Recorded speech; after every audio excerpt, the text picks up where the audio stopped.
All right, I just wanted to kind of provide a brief update on how things are going along with the motor here. As you can see, I have the cylinder head and the LC Engineering front timing cover on. Nothing's bolted down. I was just checking the fitment, and I ran across an interesting thing that I wanted to mention on camera. Let me quickly pull the head off, and then I'll grab my tools and stuff, and I'll show you what I'm talking about. Okay, I've got my cylinder head here, and I'm in the process of taking off the indexing pin that I made out of the old head bolts here. So what I wanted to mention was on the front timing cover, when I initially put it on and checked the fitment, I noticed that this was higher than the block. Now that may be because somebody had previously decked my block, although I measured it and it didn't seem like it had ever been surfaced. What I ended up doing was when I test fit the cylinder head on, it raised it up only about 4/1000ths of an inch, but holy cow, that 4/1000ths high that was here caused there to be a huge gap. And you know, I started to think to myself, I've read a lot of stuff on the Toyota forums about people having head gaskets prematurely failing when they rebuild their 22RE, and I thought, wow, that could be one of the sources of problems that people are having. So I don't know, but what I ended up doing, you can see, let me pull the timing cover off, and then I'll explain exactly what I did to remedy this. But first, let me kind of show you over here. So I'll show you in a minute with this stuff. But so this is just one of my kind of machinist parallels that I have laying around. This one's very flat. I think it's 2/10,000ths or something. And what I did originally was I started sanding this down with 400 grit sandpaper to lower it down, and then I would check it like this, and I got it to the point where the parallel would slide across the deck and not make any contact whatsoever, so that I know it's flush. And so it's I think that's probably 0.5 or so, maybe a thousandth clearance on this side, which will be taken up with some RTV sealant and the gasket. But let me go ahead and pull out the cover, and I'll show you kind of what I did over here.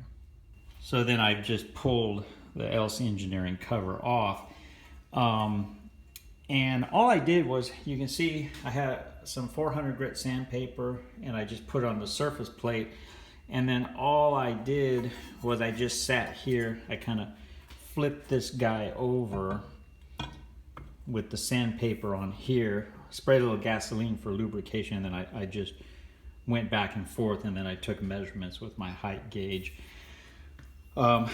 Same on the bottom, but just knocked off, you know, just enough to flatten it perfectly flat. It came from the factory pretty good, so. I guess the point is that when you're putting your motor together, you've just got to be really on your toes, because something just during assembly, if you're not checking all these things with instruments, or a level, or a parallel, or a feeler gauge, it would be, I think, very easy to overlook this and just assume, oh, okay, well, this is fine.